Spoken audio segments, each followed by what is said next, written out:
নির্ধারিত আলোচনা ছিল তা প্রায় শেষ পর্যায়ে।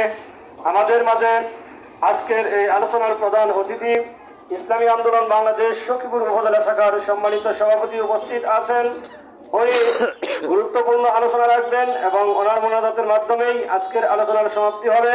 এ পর্যায়ে আলোচনা রাখার জন্য সবিনয় অনুরোধ করছি ইসলামী আন্দোলন বাংলাদেশ সখীপুর উপজেলা শাখার সম্মানিত সভাপতি মাওলানা আব্দুল লতিফ সাহেবকে। আসসালামু আলাইকুম ওয়া রাহমাতুল্লাহি ওয়া বারাকাতুহু। নাহমাদুহু নুসাল্লি আলা রাসূলিল কারীম, আম্মা বা'দ। আউযু বিল্লাহি মিনাশ শাইতানির রাজীম। বিসমিল্লাহির রাহমানির রহিম।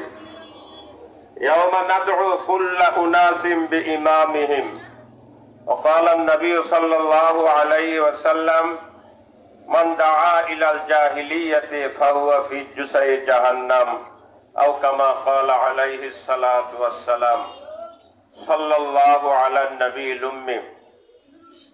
ইসলামী আন্দোলন বাংলাদেশ সখীপুর উপজেলা শাখা কর্তৃক আয়োজিত আজকের এই হামিদপুর বাজার সংলগ্ন রাস্তার মধ্যে দাওয়াত ও মত বিনিময় আজকের এই সভার সম্মানিত মুসল্লিয়ান কেরাম, তৌহিদি জনতা, অত্র এলাকার দিন দরদি দেশপ্রেমিক ভাইয়েরা আমার, উপস্থিত আছেন ইসলামী আন্দোলনের সখীপুর উপজেলা শাখার বিভিন্ন পর্যায়ের নেতৃবৃন্দ, এখানে যারা দোকানে বসে আমাদের মাইকের কথা শুনছেন তাদের সহ আপনাদের সকলকে আমি ধন্যবাদ, মোবারকবাদ জানাচ্ছি।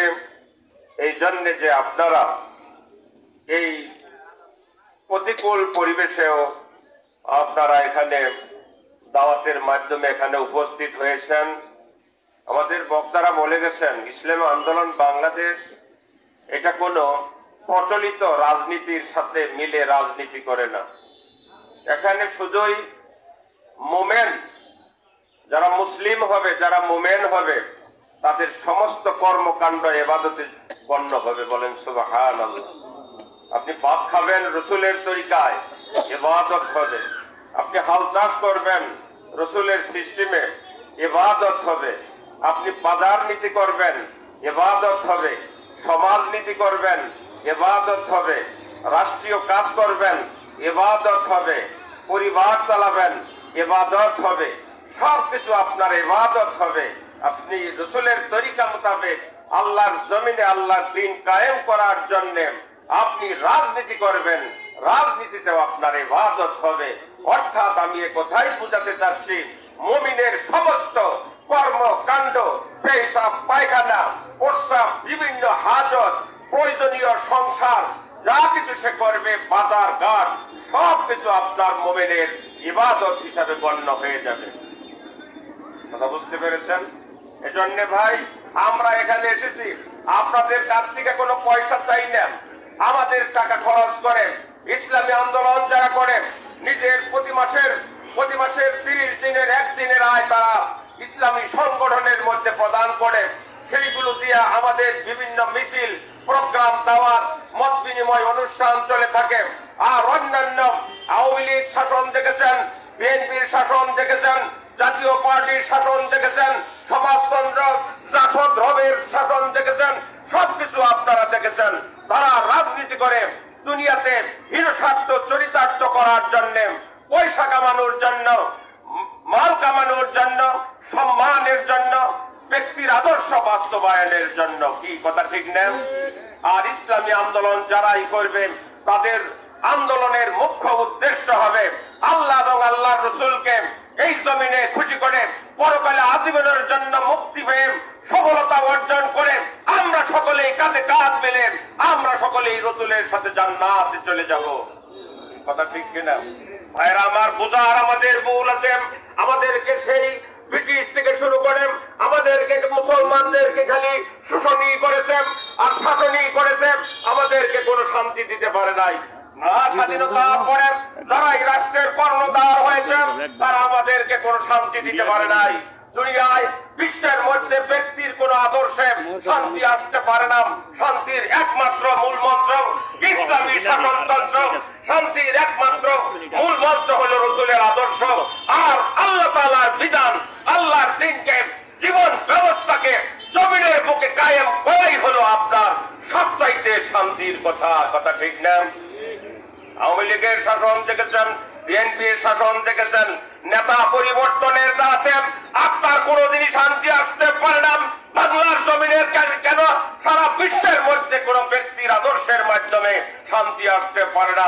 আপনার চেয়ার বদলিয়েছে, ব্যক্তি বদলিয়েছে, কিন্তু আপনার নীতি বদলায় নাই।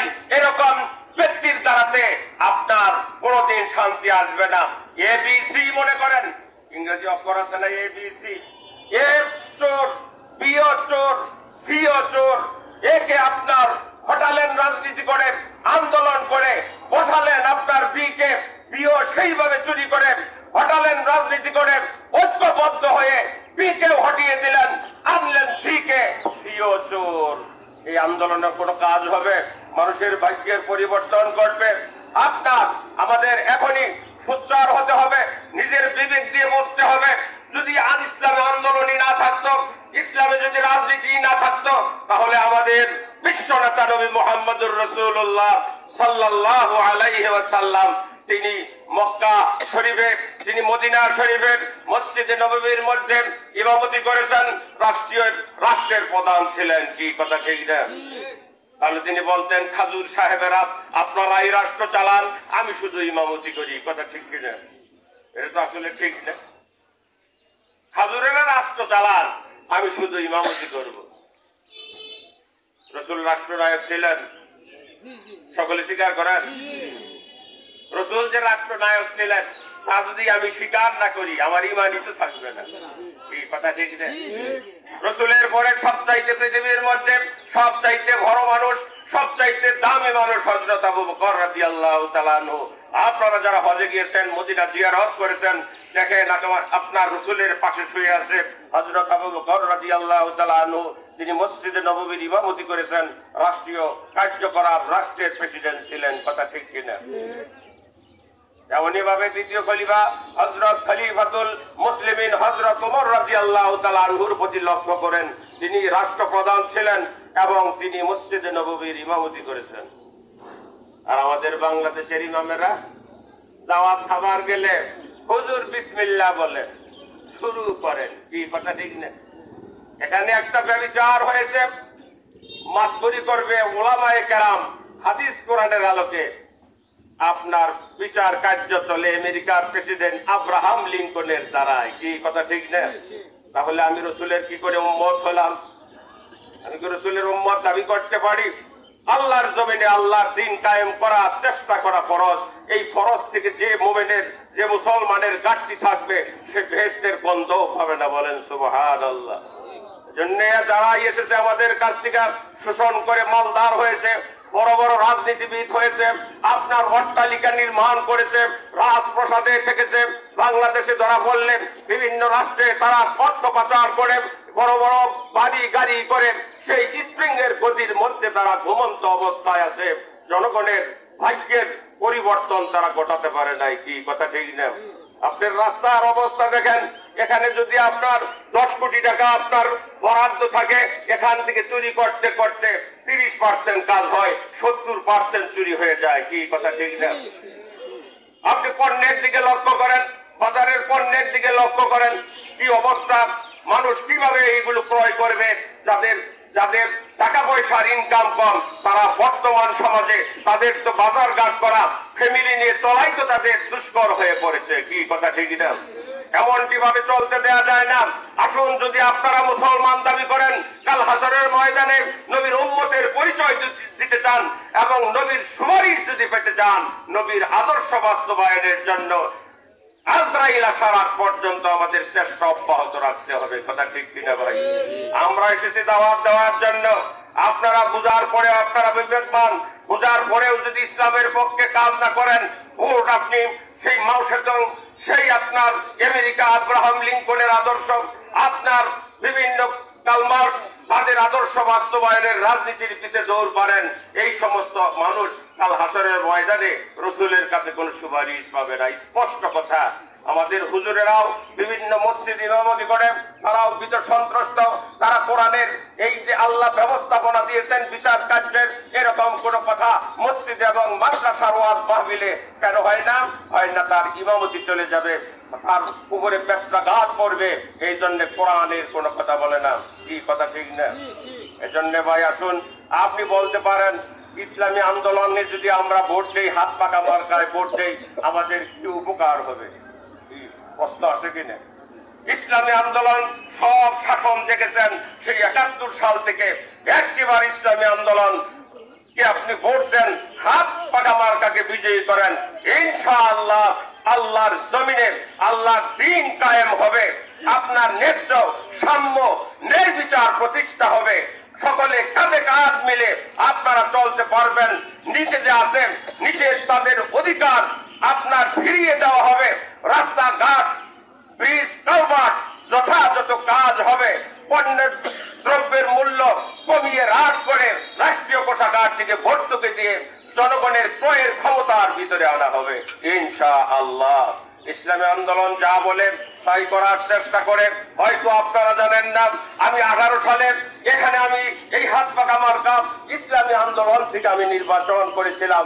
আমি দাঁড়ে দাঁড়ে গড়িয়েছি, কিন্তু সেই বছর ভোট যে পরিমাণ পাওয়ার কথা, ভোট তো পাবে দূরের কথা, দিনের ভোট রাতেই হয়ে গেছে। বলেন না আউযুবিল্লাহ? কি কথা ঠিক না?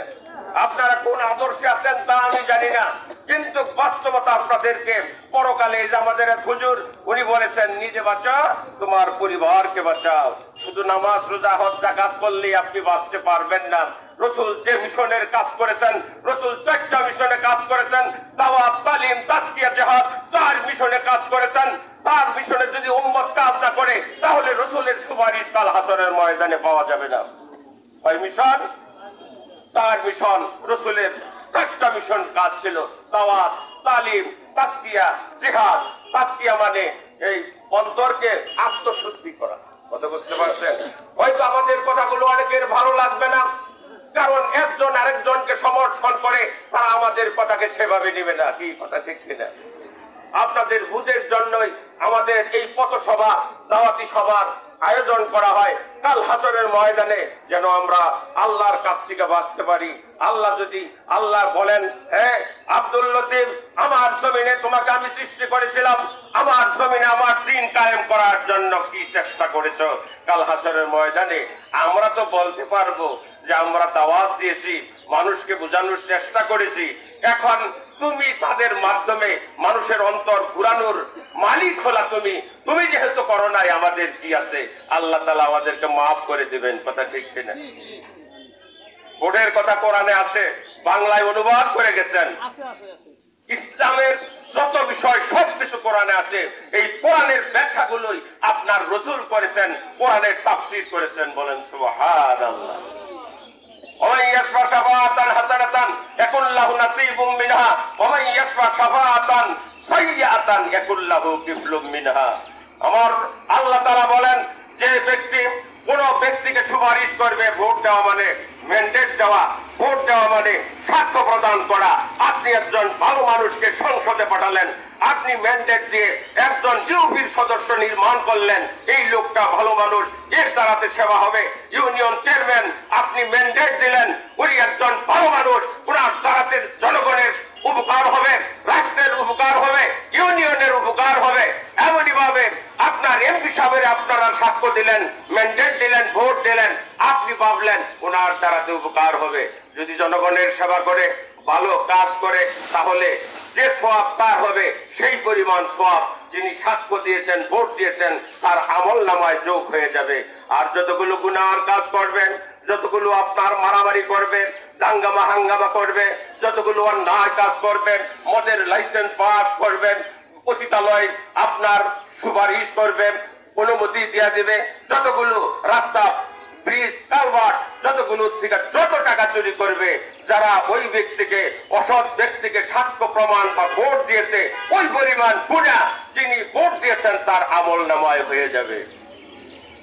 এই কথাগুলো আমাদের আলেম সমাজেরা আমাদেরকে শোনায় না, বলে না, কারণ ইমামতি চলে যাবে। অনেক ইমাম সাহেবরাও আমার বিরুদ্ধে বলবে এগুলা কি বলে গেল, কি কথা ঠিক না, এগুলা বুঝায় না। এজন্য ভাই সময় এসেছে, আর কয়েকদিন বাঁচবেন, দাড়ি পেকে গেছে, সময় শেষ হয়ে গেছে, আজরাইল গুড় গুড় করতেছে, কোন সময় আমাকে আপনাকে ধরবেন। এই জন্য আমার আগেই বুঝে আমার কবরে আমি যাব, আপনার কবরে আপনি যাবেন, এই জন্য সেইভাবে কাজ করতে হবে। রাসূলের তরিকা ব্যতীত কোনো কাজ করলে সে তার উম্মতে মুহাম্মদী থাকে না, সে জান্নাতের গন্ধ পর্যন্ত পাবে না। ইসলামী আন্দোলন বাংলাদেশ হাত পাকা মার্কাকে যদি আপনারা সংসদ ভবনে নিরঙ্কুশ ভাবে নির্বাচিত করতে পারেন, আপনাদের রাস্তাঘাট, ব্রিজ, কালভার্টের আপনার শতভাগ 100 টাকায় 100 টাকা কাম হবে, বলেন আলহামদুলিল্লাহ। আপনি বলতে পারেন কিভাবে আপনি 100 টাকায় 100 টাকার কাজ করবেন। বর্তমান 71 সাল থেকে অদ্যাবধি 24 সাল পর্যন্ত বাংলাদেশের যেখানেই কাজ হয়েছে সেখানেই 30 টাকার কাজ হয়েছে, 70 টাকা মানুষের পকেটে চলে গেছে, দুর্নীতি হয়েছে, টাকা চুরি করেছে। আলহামদুলিল্লাহ, ইসলামী আন্দোলন বাংলাদেশ যদি আপনার কোনোভাবে বাংলাদেশের কর্ণধার হতে পারে, রাষ্ট্র পরিচালনা করতে পারে, তাহলে আপনার ওই 70 টাকা 100 টাকার 100 টাকার কাজ হবে, কোনো টাকা চুরি হবে না। চুরি যারা করবে তাদেরকে আমরা মনোনয়নই দিব না।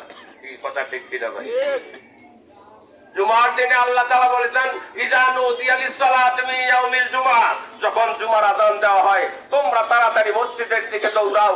এই ব্যবসায়ী ম্যান, তোমার দোকানকে তুমি বন্ধ করে দাও। বিক্রেতার দোকান বন্ধ করে দিতে বলেছেন, ক্রেতাকে এই কথা বলে নাই। কথা বুঝতে পারছেন আবার? বিক্রেতার দোকান বন্ধ করতে বলেছেন জুমার আযান হলে বিক্রেতার, কিন্তু ক্রেতার কথা আল্লাহ তাআলা এই আয়াতের মধ্যে বলে নাই। কেন?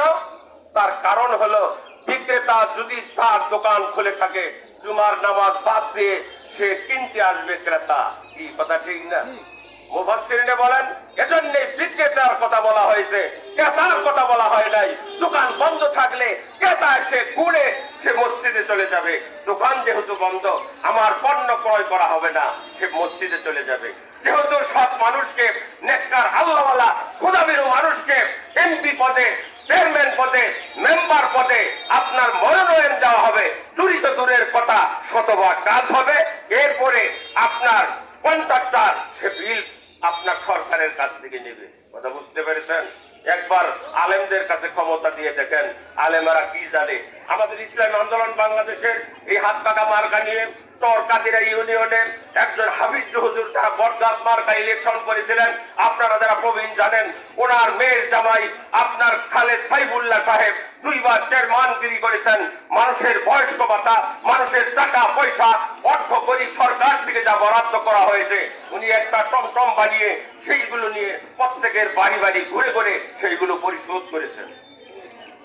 পরের সালে এইভাবে এই তারিখে সে রিজাইন দিয়ে উপজেলা চেয়ারম্যানের নির্বাচন করেছিল। আপনারা পেপার পত্রিকায় দেখবেন, ইউটিউবেও তার বক্তৃতা আছে। এবার সেই কাজ সুন্দরভাবে করার চেষ্টা করেছিলেন, কিন্তু বৈষম্য বিরোধী ছাত্র আন্দোলনে বাংলাদেশের মধ্যে এমন আন্দোলন করেছে, আমাদের যাদেরকে আমরা ভোট দিয়ে রাষ্ট্রে তাদেরকে এই দেশকে উন্নয়ন করার জন্য পাঠিয়েছিলাম, তারা টাকা সহ ফ্যামিলি সহ এই দেশ থেকে অন্য দেশে আপনার পাড়ি জমিয়েছে। কথা ঠিক কিনা? না ভুল বললাম? এখনই কি সময় হয় নাই? আমাল হিমামু মিআদুকা, মৃত্যু কি তোমার ওয়াদা না? এক কবি বলেন, আমাল হিমামু মিআদুকা, মৃত্যু কি তোমার ওয়াদা না? মৃত্যু যদি তোমার ওয়াদা থাকে, কবরে যদি তোমার যাওয়া লাগে, তোমার সবকিছু পুঙ্খানু ভাবে হিসাব নেওয়া হবে।